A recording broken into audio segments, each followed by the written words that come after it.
Good evening, ladies and gentlemen. You are watching and listening to Historian Radio, and this is Echoes of the News. And I am Muhammad Hussain Qazi, and these are today's headlines from the past.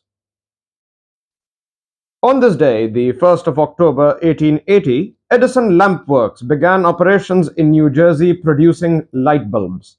Now, this would be a significant date in technological history because this would be the first time that the newly invented light bulb would be produced on an industrial level. Continuing on the topic of technological advancement and scientific history, the Model T was championed by Henry Ford on this day and was introduced as the most affordable car that individuals could own in the United States in 1908. The Ford Model T was produced by the Ford Motor Works and would remain known as the most affordable car of its time until the eventual introduction of Volkswagen's Beetle. Continuing on this date, on the 1st of October 1938, the forces of the Third Reich entered Sudetenland in Czechoslovakia on the orders of Adolf Hitler. Hitler had claimed that this was an area largely populated by ethnic Germans and their rights were being violated by the Czech government.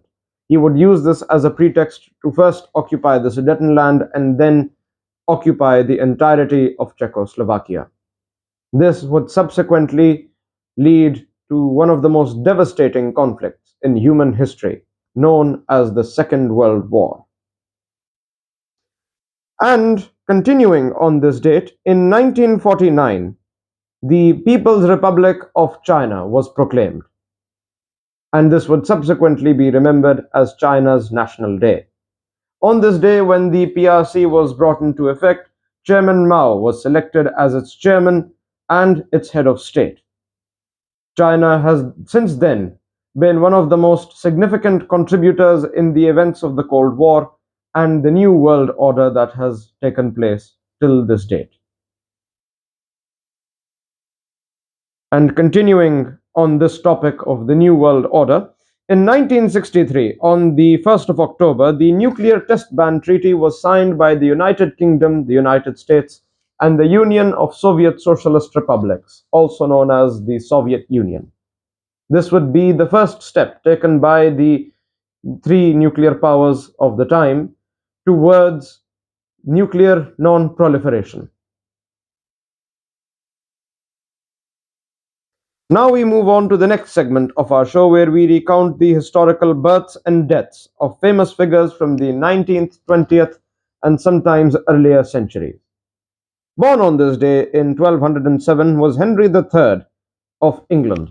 Son of King John, he is regarded by all accounts as one of the most incompetent kings in British history.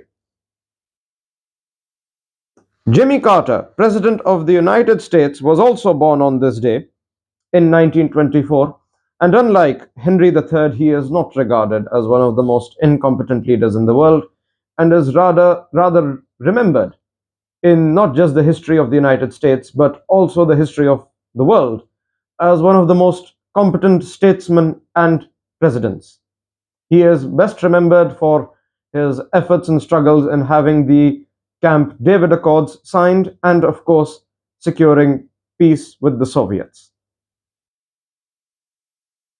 And unfortunately, on this date in 1972, Louise Seymour Bazette Leakey, anthropologist best known for discovering large animal remains and fossils, ancient animal remains obviously, and fossils in Kenya, passed away on this date, the 1st of October 1972.